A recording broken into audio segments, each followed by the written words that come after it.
Supreme court ने केंद्र सरकार को जो निर्देश दिए थे, केंद्र सरकार ने उन निर्देशों का पालन नहीं किया है। इसी को लेकर सुप्रीम कोर्ट ने चिंता जाहिर की है और कहा है कि पहले आप उन निर्देशों का पालन करें, उसी के बाद हम आपकी अन्य याचिकाओं पर सुनवाई करेंगे।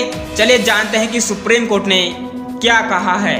सुप्रीम कोर्ट ने सोमवार को वर्कशिप एक्ट 1991 की वैधता से संबंधित मामले में कई नई याचिकाएं दायर किए जाने पर नाराजगी व्यक्त की है।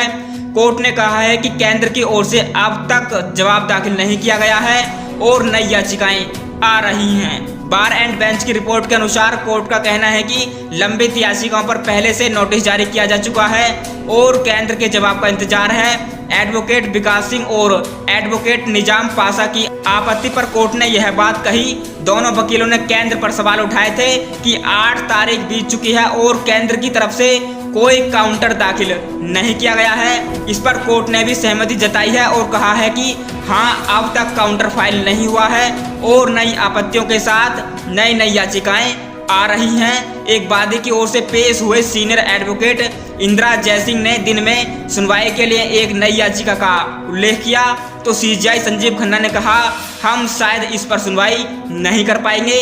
अदालत की कार्यवाही शुरू होने के बाद एडवोकेट इंदिरा जयसिंह ने मामले का उल्लेख किया। हालांकि कोर्ट इस आधार पर याचिका दाखिल करने की अनुमति दी जाती है कि नए आवेदनों का कानूनी आधार अलग होना चाहिए, जो अभी तक सामने नहीं आया है। जस्टिस संजीव खन्ना ने कहा, याचिका दायर करने की भी एक सीमा होती है। बहुत सारे अंतरिम आवेदन दायर किए गए हैं, हम शायद इस पर सुनवाई नहीं कर पाएंगे।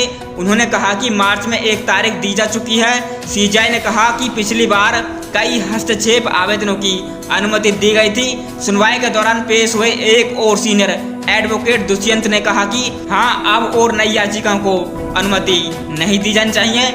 जस्टिस संजीव खन्ना ने यह भी कहा कि एक्ट को चुनौती देने वाले वो याचिकाएं खारिज की जाती हैं जिनमें अभी तक कोई नोटिस जारी नहीं किया गया है।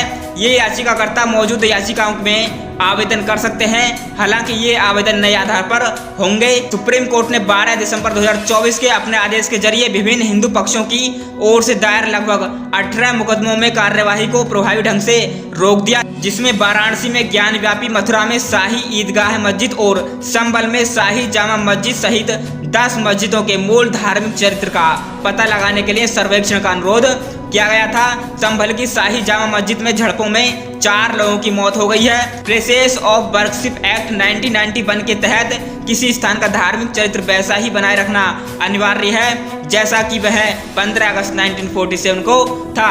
दोस्तों, इस प्रकार सुप्रीम कोर्ट ने केंद्र की ओर से जवाब नहीं दिए जाने पर आपत्ति जताई है। दोस्तों, फिलहाल के लिए इस वीडियो में इतना ही। मिलते हैं नेक्स्ट वीडियो।